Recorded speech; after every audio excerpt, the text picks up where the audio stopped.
Hello and welcome to another edition of your favourite podcast, Insane in the Membrane, with me, Rich Wilson. Hello, everybody. Before we get into this week's episode, I just thought I'd give you a quick shout to say hello. We've not done this for a while. I hope you're good. I hope 2025 has got off to a rollicking start. I have to be honest and say I think people have lost their minds. Not us. We're the ones trying to keep it together. I mean, the ones so-called in charge. They're not in charge, are they? They've just got all the power. They're not in charge. They're just, what are they doing? What are they doing? Everyone in charge of social media seems to have lost their minds completely. Anyway, we'll stay together. We'll get through this hand in hand. We've got a couple of things to plug. So I've got a show on the 8th of Feb at the Leicester Comedy Festival. My show, The Train, the Story and the Bump. I'll be doing that on Saturday the 8th at 4 p.m. Get tickets now. You can go to my website. When you go to my website, richwilsoncomedian.com, you can see that there's a list of all the shows that I'm doing. And what you can do now, thanks to producer Paul showing me how to do it, you just click whichever date you want to come to anything I'm doing, and that will take you directly to the website of that particular gig or festival or ticket thing, whatever. So do that. 8th of Feb, Leicester Comedy Festival, The Train, the Story and the Bump. I've sold 8 tickets. I need people to come to this. So get your tickets now. So go to richwilsoncomedian.com. Also, check out our YouTube channel, Insane in the Membrane YouTube channel, where you can see everything we've been doing. Everything that's got a video is up on there. It's building nicely. There's also we've got Never Mind the Age Gap. That's up on there. We've got Laura Disordered. Is that up on there, Paul? Yeah, that's on there. Laura Disordered is also up on there, mate. So yeah, so go to our YouTube channel, Insane in the Membrane. Give us a subscribe. Leave a comment as well, because the more comments and things we get, it pushes us up through those algorithms and gets into more people's eyes and ears. So that would be fantastic. Thank you very much. So that's our YouTube channel. That's richwilsoncomedian.com. That's my website. That's got everything on there. That's all Rich Wilson connected.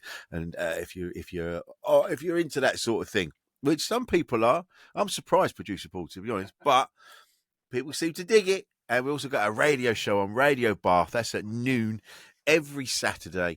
Radio Bath is our new home for the Tuned Up Time Machine, and that's going great guns. So do join us for that.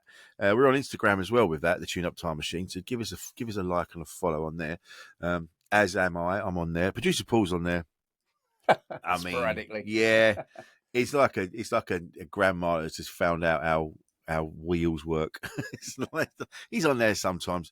But I'm on there. I am Rich Wilson. Do drop me a follow. Anyway, that's it. It's just this having to sell yourself. It does my head in. But then I want people to listen to the podcast. So this is what you have to do. You have to plug. You have to advertise yourself now, don't you? That's what we're doing now. We're all our own cheerleaders when it comes to this. So it's Insane in the Membrane now.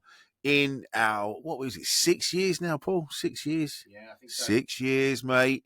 Plugging away.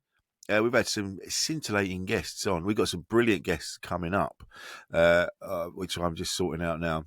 So that's happening. And we are going to have extra stuff coming. It's just finding the time.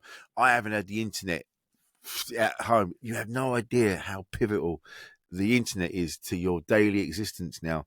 And we haven't had it at home since we moved because it used to be a shop where we live. And so it didn't have the internet for whatever reason. And so they've had to kind of set it all up and give us the internet. So we haven't been able to do anything extra or anything what we want to do, but it will now. We've got it.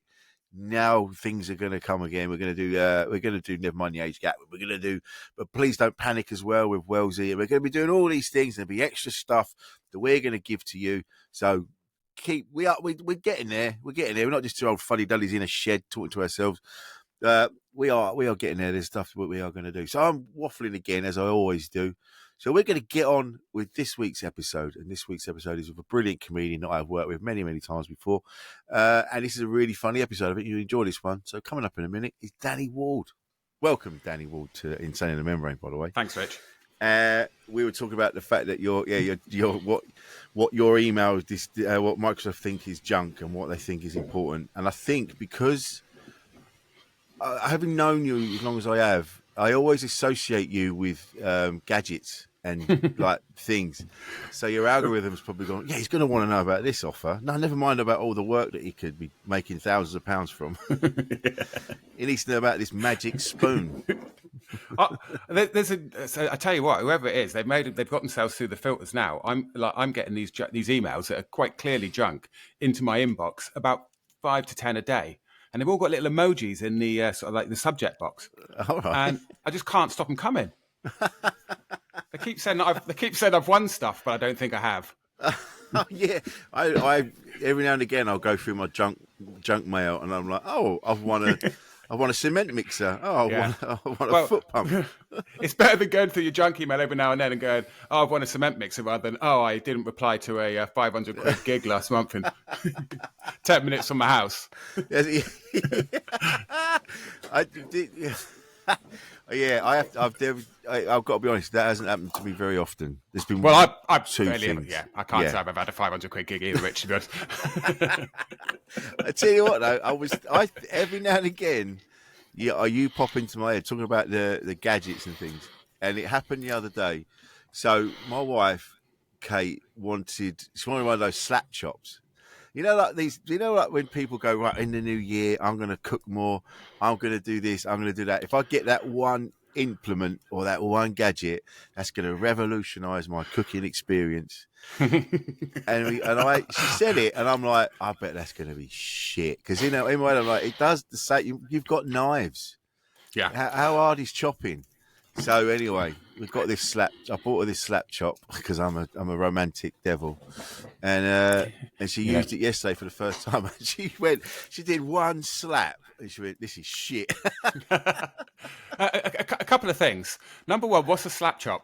Oh, okay. So it's just like this. So what you do, you've basically got to prepare your veg to a point where you could just put it in this, thing at the bottom. And then instead of just cutting it with a knife, you bang the top. Yeah. So it's a proliferation of these, what they call them, one-use gadgets. So rather than a knife that can do all manner of things, they create these things that just do one part of the knife cutting experience. And I think they proliferated from things like TikTok. That's exactly. So these crazy little gadgets that otherwise wouldn't exist if it wasn't for TikTok and Temu, and then they just blow up, and then everyone needs one, and they use it once and realise it's useless, and in the cupboard it goes. Talking of which, can I just quickly go and grab you my latest? Yes, I'll please. give you 2 seconds.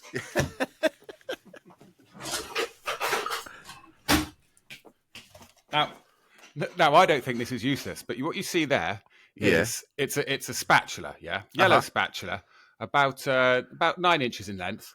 And you might notice that it's bright yellow. It's down there. It says Marmite. And you see what that is, Rich? That is a Marmite spatula designed specifically for the shape of a Marmite jar that, as you know, has a lip at the top that prevents you from removing the Marmite from the underneath of that lip at the top. Not anymore. Look at that. Mate. I actually want that. That's actually brilliant. Well, you're only human. Mate, that's exciting. I mean, full disclosure, it's not very useful for me because I buy my Marmite in the kgs, so I get them in plastic tubs. Yeah, it works out better price really when you use as much as I do. But you know what? It's funny. I get the biggest Marmite, the big, still in the same shaped jar. Yeah. And then the other day, just before Christmas, I'm like, do you know what? We don't have to use a lot of peanut butter. I am going to get I've got this big tub, and it's organic, and it's this, and it's that, and it does all the things. And then we haven't had peanut butter since. Is it what my sister would call peanut butter with the fun taken out of it? Yeah, basically. Yeah, it's not sunpat, is it? No. so it's just ground up nuts, which is much better for you. Definitely separates in transportation. It's. I know exactly. I also buy my Marmite by the kilogram, and also my peanut butter, and also honey. That's only when you start to see the savings is when you start going into the kilogram and above. But I read a thing the other day in the newspapers. I couldn't believe it. They tested the honey in supermarkets, and 90% of the honey they tested wasn't honey. What? Yeah. I mean, it raises the question, what is it? But yeah, it looks like honey, tastes like honey, but it apparently is not honey. So yeah, Shit, how about that? My God, this is. It just gets to the point when you really look into everything. There's that famous thing, isn't it? They've got the health food section in the supermarket. You go, well, what's the rest of it? Yeah, I was in because talking about like, you know, men's health and things. I was in Holland and Barrett the other day. Oh yeah, and I saw Manuka honey. You ever come across Manuka honey? I have many times. Yeah. So it's I honestly I didn't really know much about it. For I would say smaller than a yogurt pot's worth. Yeah. It was £115. Oh yeah. Why is that then? I don't know. How are these bees living? High on the hog. I did imagine a lifestyle and that. If they're getting a kickback from the price of that honey, they should be living like absolute kings. all these massive, like Beyonce flying around. They've been fed fucking peeled grapes. I mean, I couldn't believe that. And it said, oh, I looked it up. It said it's got great antibacterial properties. And I thought, well, so is Mr. Muscle, but it's not 10 grand a litre, is it? I bet producer Paul knows about Manuka. I do, yeah. Didn't you? I do. Can you fill us in? Yeah. Can you fill us in? Is your microphone I'm going on? to put my microphone on. I got prescribed it once. I had an allergic reaction to something, and it came up as a blistering skin rash on my arm. It was an allergic reaction to. I was just like working in a vegetable patch. It wasn't very showbiz. And then and I went to the NHS hospital, and they said go and get some Manuka honey, put it on, and put a dressing over the top of it. What? So you don't even eat it? And it wasn't. It wasn't on prescription or anything like that. The plot thickens here. And you had to buy it yourself. It wasn't even on prescription. I had to buy my own Manuka honey and wipe it on my arm and put a dressing over the top of it. But it did work. Did it? Yeah, it had some sort of antihistamine properties to it. So yeah. I stand corrected, mate. Well, mind you, what level did you use? Because it's all different, isn't it? You can have like whatever it is, just certain grades. Yeah, that 40 is 40, and there's 10, and there's. It was New Zealand Manuka honey, but I mean, I did attract ants. That was the downside. Now, I do think, producer Paul, that actually Manuka honey has to come from New Zealand. Oh, I see. Okay, yeah, that makes sense. I think that's true. Yeah, it's like the old Brussels sprout thing. Yeah. Got to come from Brussels. Is that what you're saying? Yeah. I didn't look into it too carefully, but as far as I'm aware, yeah, it is only in New Zealand. Which also begs the question. I wonder what price it is in New Zealand. It's actually, having been there, that's where I first had it. Funnily enough, and it's still pricey. It's not 115 quid. But it's still up there. It's $40, $50. They got very odd pricing structures in Holland and Barrett anyway. It's everything's factored in, the fact that you can get something for 1p if you spend 120 quid on something else. Yeah, but you can get two of them. Yeah, it's got a very, very odd clientele as well, because there's quite obviously bodybuilders on steroids in there, but also like hippies buying their sort of flax seeds. Yeah. It's very, very unusual sort of mix of people. Well, I went through a phase. It was after the lockdowns and the shops started opening, and I went and bought loads of stuff in Holland and Barrett. That buy this and get the other one for a penny. Did loads of that. Took them, kept taking them, took them, and then stopped taking them.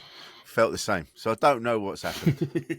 Well, actually, as I say, because you say, you stop taking them, they all gather dust. But what's the other interesting stat about honey? Do you know the other stat about honey? No. It's producer Paul, do you know the other stat about honey? I don't, but I'm about to learn. It's the only foodstuff that doesn't spoil. Oh. Really? Yeah, like they found it in Egyptian tombs, and it's still, by all accounts, edible. Yeah, you wouldn't, would you? But I was thinking about this the other day. Well, no, I was thinking about this the other day. Is that they say that it's how do they know that it never spoils? Because if you think about it, tomorrow, it might spoil tomorrow. We don't know that. Yeah. It might spoil 100 years from now, but we don't know that. You just, mind you, if they found it in Egyptian tombs, that's thousands. Fairly long time. Yeah, fairly long time. That, yeah. Fairly long time. Would it have been honey though? It might have been something else. It might have started out as someone's finger. 90% of Egyptian honey was stuff they'd trepanned out of your nose to reduce take out the. Do you remember that from school?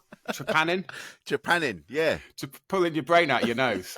No, that's what it was. It was like because they got buried with their wives and their cats. So maybe it might have been a cat dissolved down into honey, and they've gone, "Oh, this honey, it's amazing. This is 1,000 years old." And it was an old cat.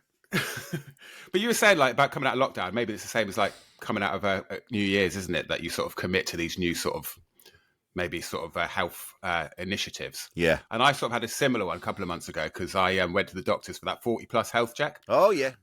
Which I'd put off for 5 years. But I went down and they took my blood pressure and they'd said at the time that it was high, right? And it's like white coat syndrome is a thing, you know.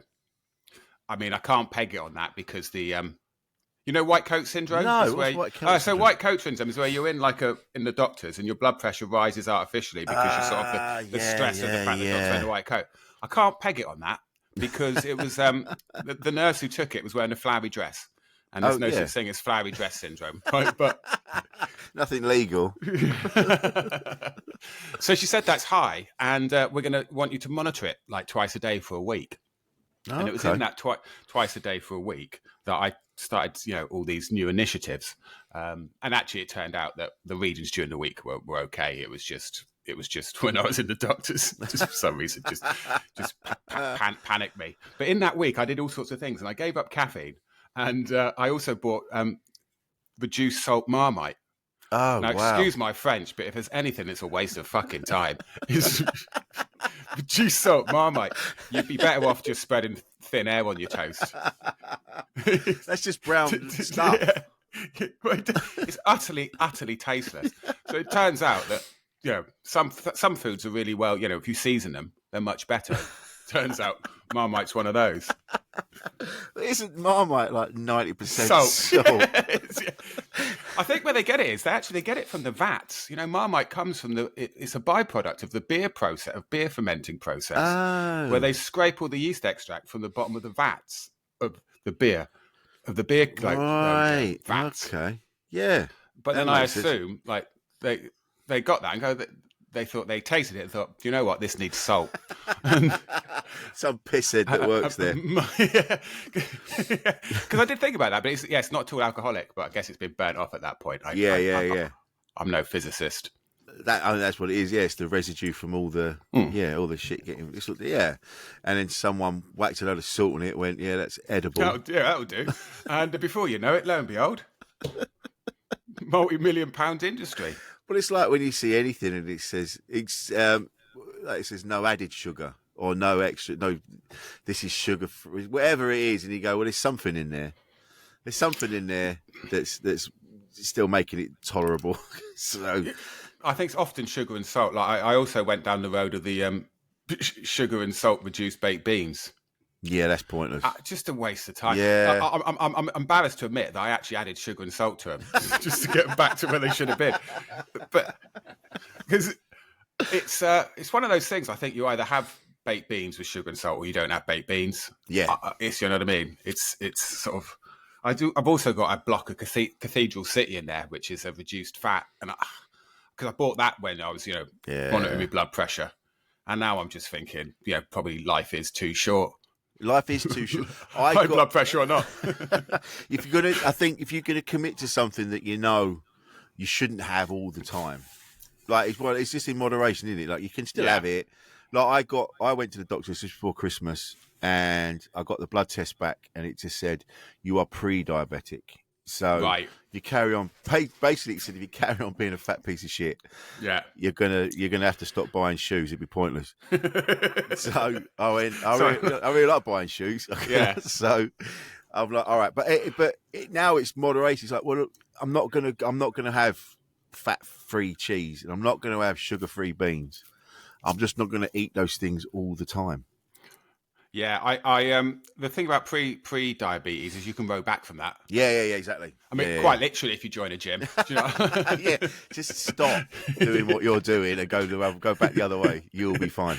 But it's That was a joke about gyms when you go on a gym rowing machine. Yes. I don't know. But, we got that. It's we're at that. I keep hearing this all the time now. We're at that age. That's what I keep hearing all the time. We're at that age. If someone else has like been diagnosed with something gnarly, you're like, well, we're at that age now. It's like, oh Christ. It's but so what's your plans for like the have you got a diet plan, or not a diet plan, but an eating plan, or are you gonna? Well, I noticed that I've not eaten as much as I did anyway. I don't eat after a certain time at night, so I'll get to sort of 8 or 9, and then it'll be like, even when I'm out gigging now, I don't have bags of sweets in the car. Like I used to have a bag of sweets on the way there, bag of sweets on the way back. Oh, but I like boiled sweets, but I also like chocolate. Oh, I'll get a double one. I'll have half on the way there, half on the way back. But you're not going to do that. You're going to have one on the way there, one on the way back. A meal deal there, a meal deal back. And before you know it, it's just this horrible conveyor belt of shit. Basically, I was stunned in my tracks when I started looking and paying attention to those little traffic lights on the front of things, which I'd never before looked at. Oh, yeah. And like a Marks and Spencer's cheese and ham sandwich, you go to the services, you get the meal deal. You think, well, I'm doing all right here. I'm not going to Burger King. I've not gone to McDonald's. I've got the Marks and Spencer's bloody miserable picnic deal. And half the daily salt in one of those sandwiches. For fucking one sandwich. Yeah, you could do your calories in one. You can't win. No. That's why they say. I mean, that's just... Yeah. In that one little bit where you think you're doing right, you go, well, this has got lettuce in it. But all the preservatives and all the shit. Yeah. They just pour salt into it, apparently, as a preservative, which I sort of haven't really sort of thought about. But, I mean, the other thing is about fasting that's what everyone's talking about now. It's about having a big gap between, eating dinner and eating breakfast. Yeah. But how hard is it on the road, though, to not eat trash? Because... obviously, having been supporting Mark Simmons on tour for 2 years, we've been out on the road for 2 years. And what you find out is that after a show, maybe let's say from 10 o'clock onwards, it's your options are pretty much a curry, which is delicious, but let's be honest, and McDonald's or Wetherspoons. Yeah, of course. Yeah. So it is it's a very easy excuse to have, isn't it, to just eat junk. So I introduced something called Beets and Meats. Oh yeah. Which is basically beef just in the supermarket during the day, getting a little packet of beetroot, the sort of distilled in vinegar one, and a packet of turkey, which is very lean turkey. Nice. And then just eat that down. And, eventually the misery sort of just becomes self-righteousness. And I have moments where when I'm on the road and I'll go, right, I'm not going to have McDonald's and all that sort of shit. I'll have a bag of spinach and eat that like crisps. I'll have baby tomatoes, baby bell, and some chicken or ham or something like that, and that'll last a day. And then the next day I'll go, fuck it, I'll have a Burger King because that's I know that's the healthier option out of all of them. The Burger King is a bit more pure. So the other day we stopped at a McDonald's the other day late at night, and I was still trying to do my holier than thou thing. So I said, Mark, I'm gonna have a fillet of fish. and instead of the fries, I had a salad. Right? Psychopathic behaviour. Yeah. And I just sat there eating this fillet of fish, which is about the size of a postage stamp, by the way. Yeah. And I think when they order it, everyone sort of looks at you. They go, what, really? Yeah. You want a fillet of fish, do you? It's like, yeah. Your picture's on a wall somewhere. Just this. These are the people that have ordered this in the last 5 years. And I just thought, I thought if you take a photo of me sitting there in the services on the M1 at like half midnight, eating my little salad and fillet of fish, go, look at me fighting back, fighting fit at 45. That's that looked good on the merch actually.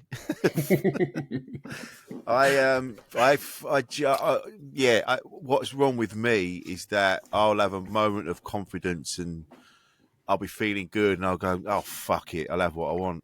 And I'll have a bag. Not even just a little bit. It's like a whole sack of McDonald's.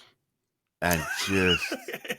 There's nothing... It's good though, isn't it? Like, so sometimes I will order 20 nuggets for myself. Just because you can. Well, the thing is the discrepancy in price. 6, 9, 20. The jump between 9 and 20 is like over double the amount of nuggets, but it's barely 60 pence extra. This is where I get it from. I must have been influenced by you at some point. I was stood in a supermarket just before Christmas and we were buying toilet roll. And Kate was going, well, get that one. There's more rolls in it for the. And I was working out the price. I went, no. Look at this. And I showed her. I said, look, the rolls, you're not getting more toilet roll. The rolls are smaller than these ones. But it looks like you're getting more. And I was stacking them on each other. And I'm going, look, smaller rolls. Yeah. Went, I've never seen that before in my life. I went, this is why you have to look at these things. This is how they get you. Well, they call it shrinkflation. Shrinkflation, yeah. Things are getting smaller while prices are rising. Yeah. I actually call it cunt incretion because I just think it gives people the opportunity to be more of a cunt about it. Do you know what I mean? Yeah. Like, haha, we can do this, so we are going to do it, and we're going to do it under the sort of under the sort of excuse of inflation. But well, okay, that's one thing. But you're also making things smaller at the same time. Yeah. When it comes to toilet rolls, there's 3 considerations, isn't there? It's like obviously. It's the size of the toilet roll, but then it's number of sheets, and then how many ply. Exactly. I mean, no one dementedly surely buys one single ply toilet roll, but they certainly use it at the moto services. And I basically, I feel it's my duty to not scrimp yourself, just use 3 times as many sheets as you would to become a triple ply. Yeah. If that makes sense. I think that's... On principle, Rich, on principle. Yeah. I'll show you. I think there's an Irish guy on TikTok. Yeah, just that one bloke. And, can't remember his bloody name, but he does a lot of food. Patrick, probably. Yeah, that's him. That's Patrick. Right? Yeah. But he's you'd know him if you saw him. I'm sure you've seen him. Big guy with a beard. When he sings, it sounds like Eddie Vedder from Pearl Jam. It's incredible. But he does all these food-based sort of TikToks and things like that. And he actually worked out the Quality Street and how many have been missing over the years. So in 1985, we were getting this amount of Quality Street. And then in 1990 something, it was this. And then it's gone from 166, I think, to now it's like 67, something like that we get in a tin. Yeah. And he said it's it's a lot of people talk about the magic having been taken out of Quality Streets, don't they? Yeah. Like not literally magic, but the sort of the metaphorical, because also they're not glittery anymore. Like or like in the foil, are they? So when you open it up, it's almost like it's like that sort of that sense of colour has been taken out of it as well. Yes, they're not special anymore because they don't glitter. They're not glittery. I'm just going to have to let someone's buzzing me at the front door. That's going to be it's an Amazon delivery. Oh, nice. If I'm honest. What have you bought? Surprise. What have you bought now? Oh, it's Robert, my postman. Well, I'm very intrigued by people who spent time in foreign prisons. So I think it's actually a book I bought on eBay about a guy who spent time in a prison abroad. Oh yeah. They get busted at the airport. For drug smuggling. Oh, it's almost always drugs. Yeah. And then you sort of rot in an Indonesian prison for 10 years or something. Christ, I mean, just a bit of light reading. Yeah, nice, mate. Funnily enough, I've just got Charles Bronson's book. The Prisoner. Yeah, I've just got his fitness book. That ties in nicely to what we're talking about, doesn't it? Yeah. What I wanted to find, I can't remember why. It popped up somewhere, and I went, he's done a fitness book. All right, I'd be interested to read that, because if there's anyone that knows how to make the most of his surroundings. Yeah, now is he the bald-headed guy who was in very good shape? Yeah. What was his story then? Is he the American dude who had a cult and then? No. Am I got confused? So serial killers. Yeah. So this guy, what he did initially was was sort of nothing, and he was banged up, and then over the years was just a shitbag in jail, like really a difficult prisoner, which then extended his stay in prison, and he just became notorious as this nutty dude. And he became institutionalized. Really, like when he did get out briefly, he was straight back in within a matter of months, because he just, it's where he thrives is inside. Yeah. I mean, now I think he's trying to appeal it and he's trying to get out. But yeah, he's just spent all his life banged up for something that wasn't really. He never murdered anyone. He's never killed anyone. Oh wow! So he's what's just his banged up forever? What's his sort of what are the takeaways from the book? It's basically. It's a lot of it is to do with he talks about a lot of it's like mental stuff, like like how you sort of get through what you're going through, and a lot of it is just it's still discipline. You've still got to discipline rather than just laying around. You've got to get up and have your routines and do your thing. It's really interesting, and I suppose. I don't know what I'd be like if I was. It's because he spent a lot of time in solitary confinement. Yeah. So imagine, I know I go a bit crazy if I've not spoken to anyone for a while, and that's like a matter of hours. Yeah. It's you can't really fathom sort of like they talk about being locked up for 23 hours a day and all sorts of crazy stuff, or sharing a room.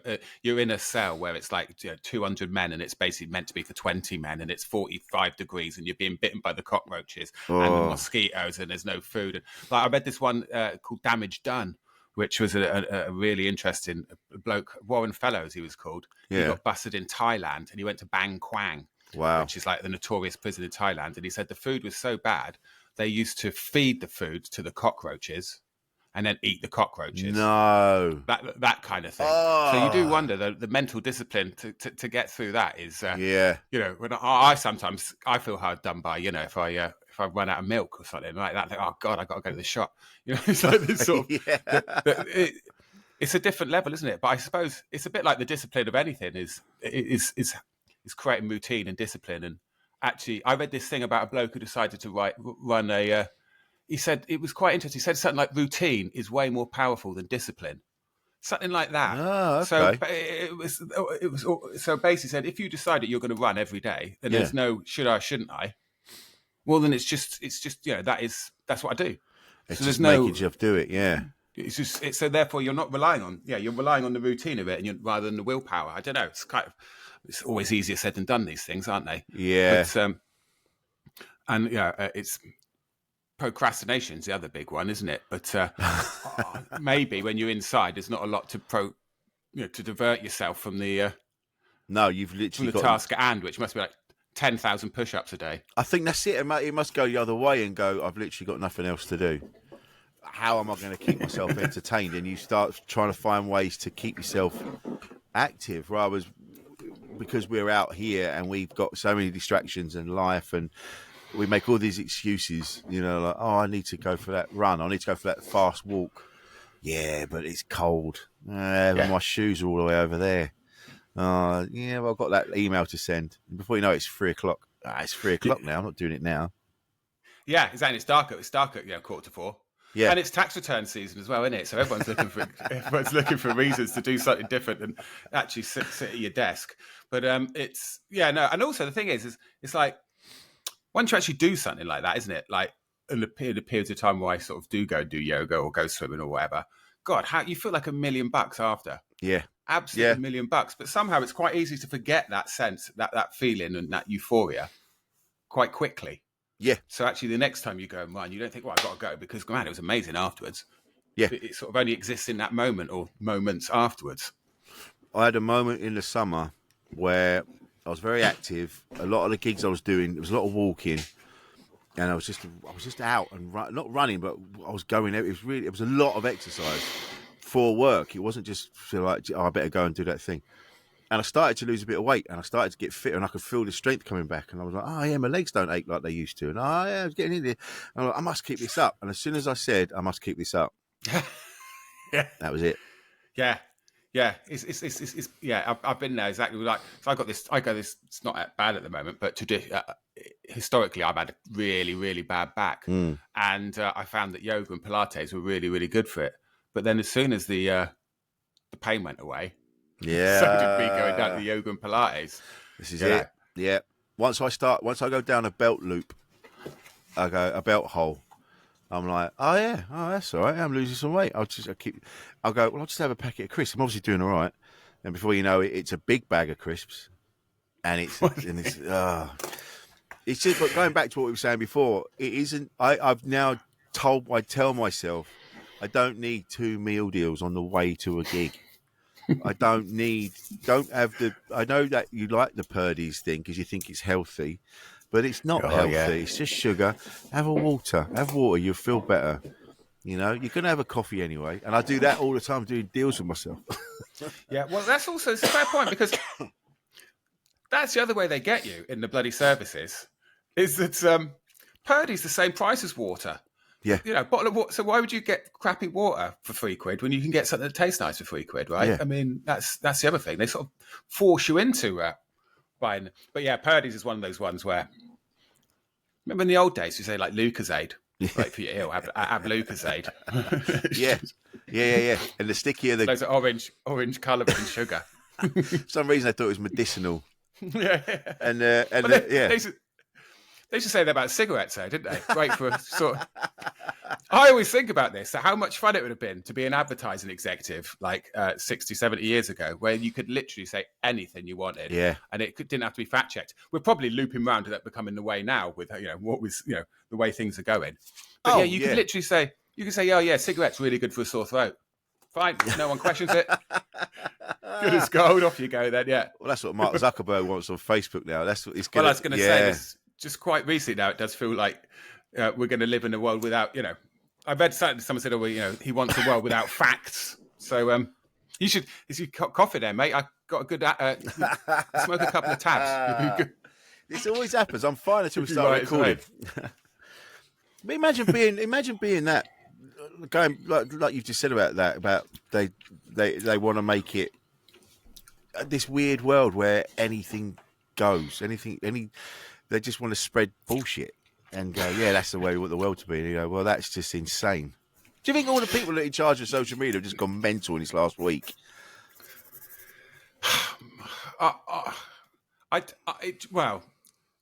It seems to me that he's just quite clearly currying up to Donald Trump, which seems to be that we sort of once someone like Donald Trump is president of the United States, then I guess sort of all bets are off the table with regards to what is considered normal. Isn't it? That's true. And I've got this sort of weird sort of relationship with social media, in as much as I can totally see how it can be used, is particularly in our game, by bypassing all the traditional gatekeepers of TV and radio and festivals. You can reach your own audience, and you can do that in 6 months, having never done comedy before, or you can do it after 30 years. And there's good examples of lots of both. Jeff Innocent, of course, being on his sold out UK tour after doing this for so long. Social media blew up, and Mark Simmons, of course, is another great example of social media. So I can totally see how amazing and useful it can be. But at the same time, if I wasn't a comedian, I don't think I'd ever engage with it for another second. No, God, no. I dream of the day I can just go, I don't need this anymore. Because on balance, I think it is just it's a curious way of sapping time. I got myself one of these. Talking about tap, have I got it here? It's this. I don't know if I can just explain it what it is. It's a phone prison where you get your phone and you stick it inside this thing and lock it, and then set a timer, and then you can't get it out. Well, without chucking it at the wall and breaking it until the timer's up. So if you want to do like a bit of focused work, stick your phone in the phone prison. I need a phone prison. Yeah, I mean it's sad that it's come to this, but I mean I could be watching a TV show I really, really enjoy, and then I almost catch myself. I'm like, what fucking hell? Why is my phone in my hand? Yeah. What am I doing? But they even say now, when you're making stuff, they talk about the second screen. Yeah, I used to work in TV before I started stand-up. I used to work in TV and film in production, and obviously back then that wasn't a thing. But now I've heard this from a few different people is that things are designed with the idea that you're not going to have the viewer's full attention. Now, that seems a little bit of a slippery slope as well, really. I mean, maybe on some things like Love Island or whatever, but if it's like actually, some sort of drama series, well, you need the details. If they're making drama series be like that as well, then that is, pretty bad. But I remember like the golden age of TV, And I think it has been and gone. And for me, that's like The Wire, The West Wing, The Shield. Even like 24 was so exciting. And I could sit down and watch 10 episodes of 24 in a row, obviously without a mobile phone. And I could sit there and focus on it without any kind of, distraction or being distracted or procrastinating. I mean, now I think I wouldn't get through one episode without some sort of a break, which is just so ridiculous. I can't. Yeah, the amount of times I find myself just reaching just thoughtlessly for my phone. Or this Thoughtlessly? I'm in the middle of something on my laptop. Because that's the way as well. If I'm doing work, it has to be on my laptop. One, because then I feel like I'm actually doing something, and I can, and two, my missus can see I'm doing something. Because if I just sit on my phone, she'll go, "You're on your phone again." Oh, no, I'm working. I'm doing it. So I have to make that thing where it looks. I go, right, I'm doing it on my laptop. That way, it signifies I'm doing everything. And I'll be sitting there tap. And I was trying to do something this morning before I came out, and I just realised then, like you've just said, then my phone was in my hand. And all I meant to do was look to see if I had health cover insurance for these gigs I've got to go and do. And then suddenly I'm like, oh, I'm on TikTok now. Why am I on TikTok? So look and see if I've got health insurance. Yeah. Well, I mean, that's the thing. Every app is designed to shout urgent at you. Yeah. And I saw that really interesting documentary on Netflix a few years ago called The Social Dilemma. And it was all the people who invented social media saying that they would never allow their children to use it because of how dangerous it was, in their opinion. But what I noticed is they said that once they'd cashed out billions in stocks and shares, and not at the time when, it was created. No. They made sure they could live on a desert island first that they owned. Yeah, in the shape of their own head. And then they went, oh, this is really bad for you. Yeah, do you know what? Yeah. But once the whole planet was addicted to it. But that's there's a massive correlation between not just kids, but like adults, isn't it? Decline in mental health and social media use. I mean, can you imagine being a kid? I always think I was like a bit of a. You might find this hard to believe. I was a scrawny little kid with braces my whole all the way. Really? I had braces from the age of 11 to 18,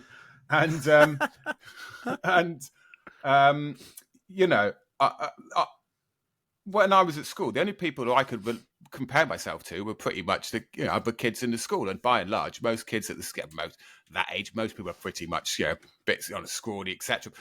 What I mean is now, of course, you can be looking at all these sort of filtered photographs of buff-looking people working out, and think, well, I don't know that, and it seems to be quite obvious of a means of creating sort of tension in a life which we just didn't have. No. Growing. I know we're always sitting there shaking our fists at the clouds going, it was better in the old days. But I certainly think as a youngster growing up, it would be better to not have that disturbance, if you like.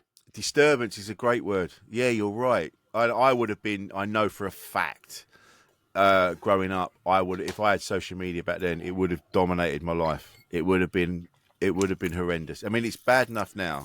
And I say this as someone who's talking on a podcast. It's such a fucking hard thing, isn't it? But I would have been, as a kid, it would have dominated everything. I would have been in complete and utter turmoil, I think, every day. But the thing is, I think like not even the psychology, the sort of science behind it, and most things I say, Rich, are research to a certain level. Yeah, that sounds it. But then I forget a lot of it. So do take it with a pinch of salt or reduced salt, a pinch of reduced salt.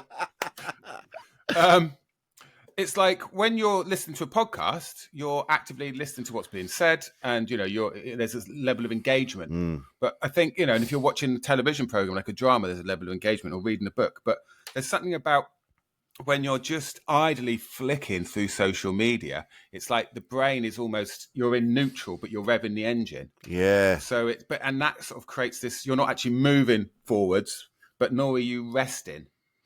So the brain's doing this kind of weird thing that it wasn't designed to do. And that's also what's creating this sort of anxiety and the tension in people. Yeah. And I don't know what I'm looking for. I feel like I'm looking for something. And I don't know what it is. I'm like, there's a need in me where I'm flicking through to get that. Oh yeah, that was it.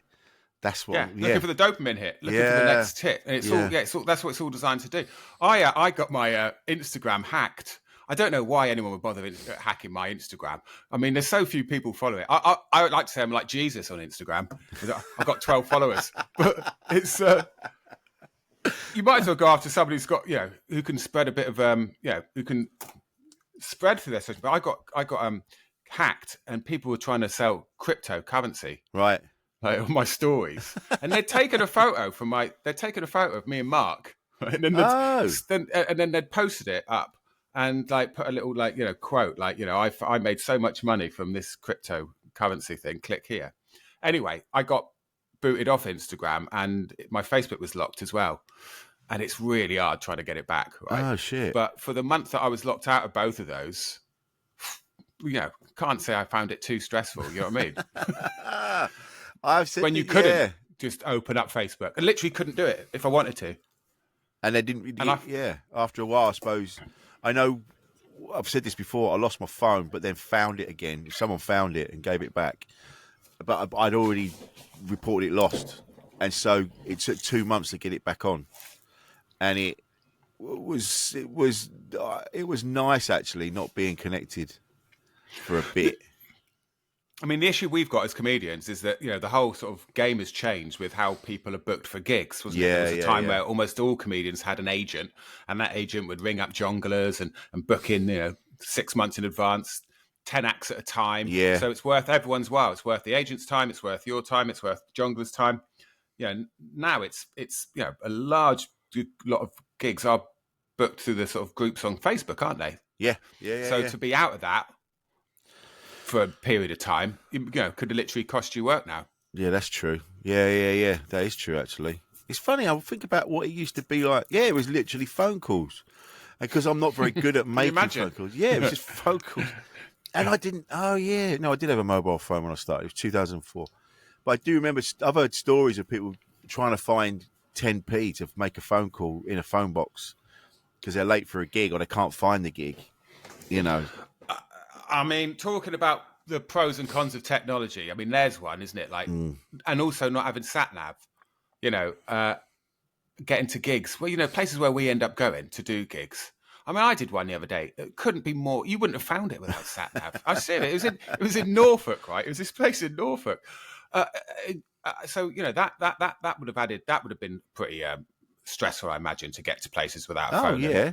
I do. I remember. Yeah, having a big. I remember having the big paper A to Z, and just go right. I need to go. I remember. I've probably said this on here before as well. But I was driving up. I'd never been to Manchester before, and I had to pick someone up from Manchester Airport from Kent, and I went. Oh yeah, Manchester. That's north. M1's north. I'll just go up there, and then I was looking at the signs, and it said sort of it goes sort of Leicester. And then it goes, I don't know wherever it is, like Nottingham and blah, blah, blah. And I'm like, hang on a minute. I got as far as Sheffield. And I went, hang on, Manchester should have come up by now. Got a map and went, oh, it's the other side of this green bit. I'll just cut off through Sheffield and go through the green bit, which was the Peak District. Yeah. To get to, and I'm like, oh, I'll come out of Glossop. And I'll go, and that's the way I'll go. And it's up Snake, Snake Pass. Yeah. Insanity. Beautiful drive, but not when you having to meet someone at an airport, is it? No, stressful as fuck, and it was dark as well. Oh, but it takes all the fun out of it. Yeah. No, I mean, I never ever used to be able to find the traffic centre when I studied in Manchester for 4 years, and before sat nav, and I could just never ever find it. I don't know. I could never work out why, but I was always, and maybe that's a lost art as well, isn't it? Of like map reading. I think so. Yeah. Maybe no one cares, but come the Armageddon. Do you know what? This is good. I don't know if this is tragic or not, but again, Kate said the other day, she went, you only just sat nav on once. And I'm like, because I don't want to forget how to do this. And I don't want my brain to just rot and not be able to remember where we're going. I like the fact that I can still remember how to get to places. I can get to major cities pretty easy. It's once I'm in the city, then I need the sat-nav to know exactly where I'm going.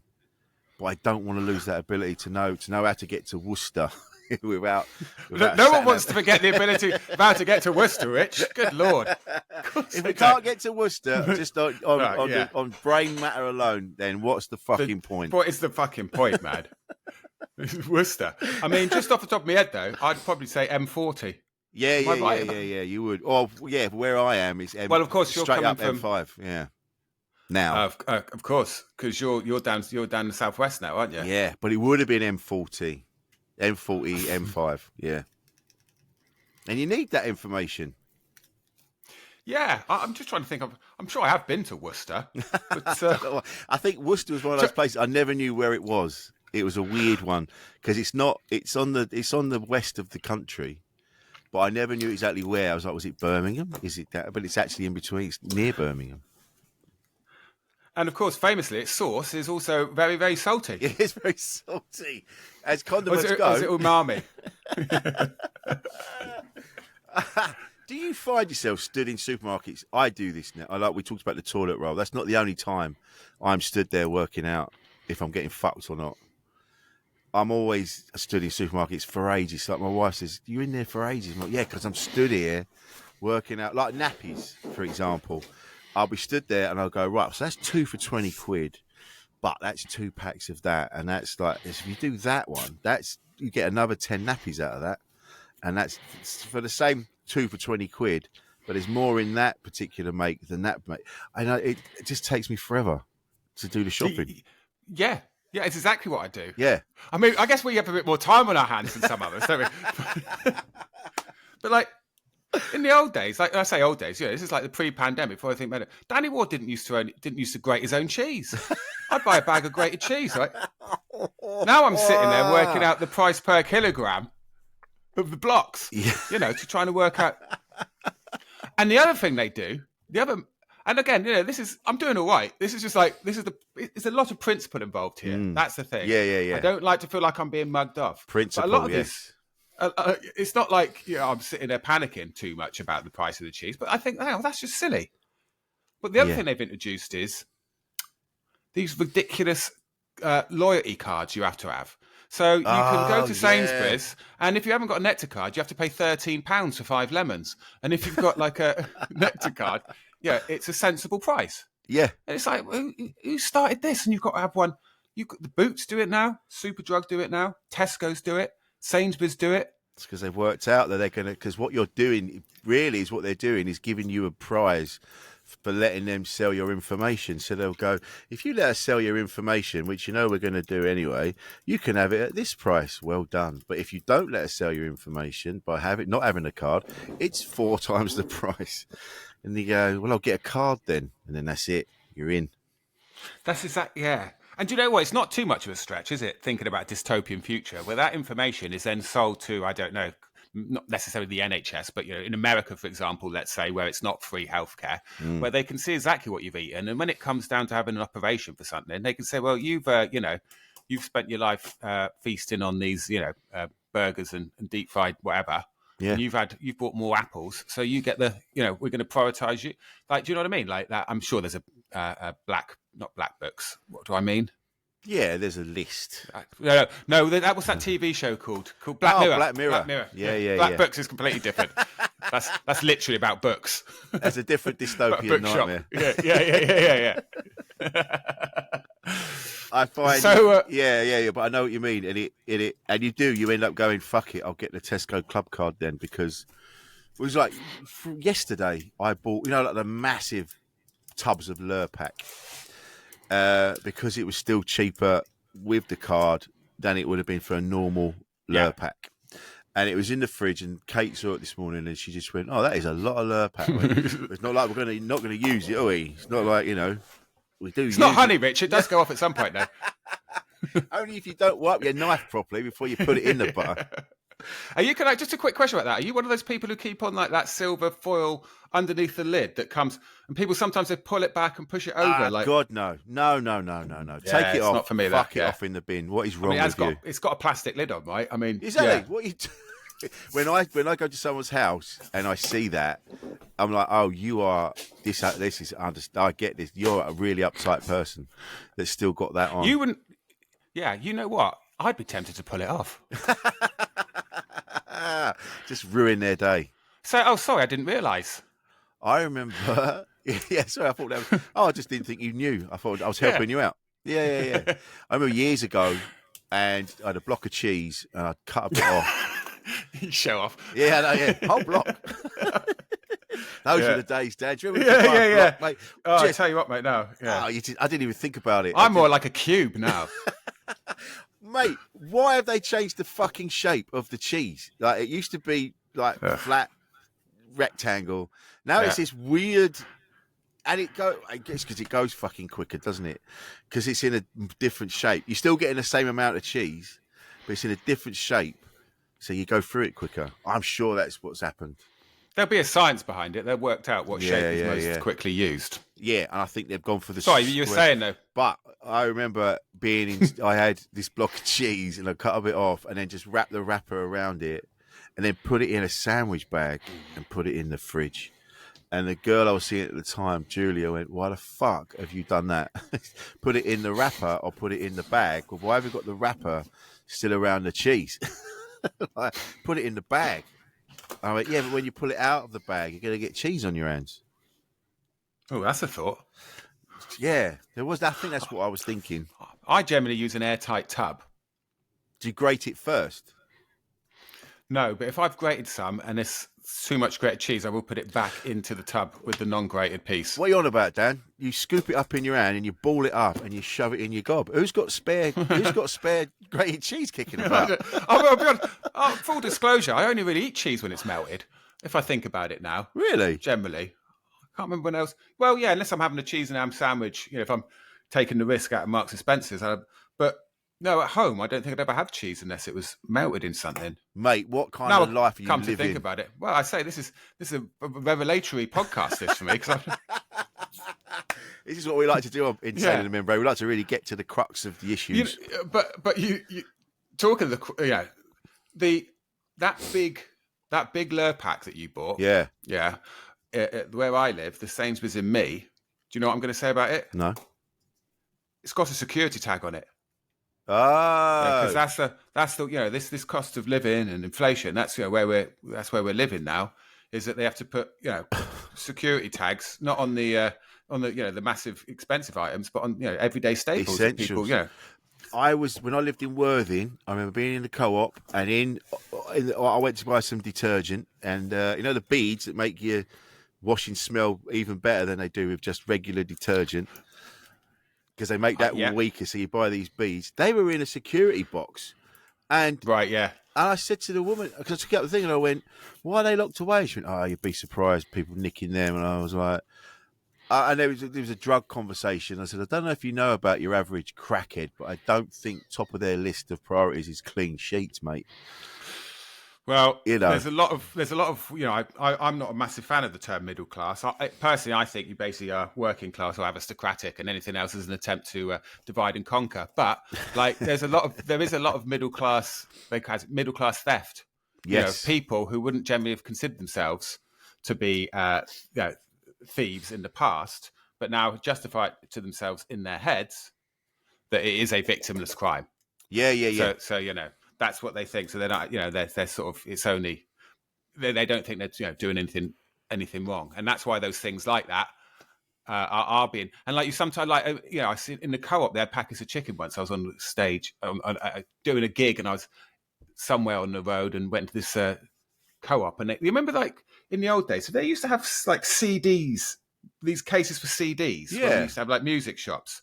They had those sort of like locked Perspex cases, I think, what you're describing. Yeah, that's it. For the meat and things like that. I've seen that. Yeah, the steak and stuff. Yeah, and it's. Where I live in East London, and we had Sean Walsh over on our podcast the other day. He came over really early in the morning, like 9 o'clock in the morning. He was laughing because there was a security guard on the door at Pret, right?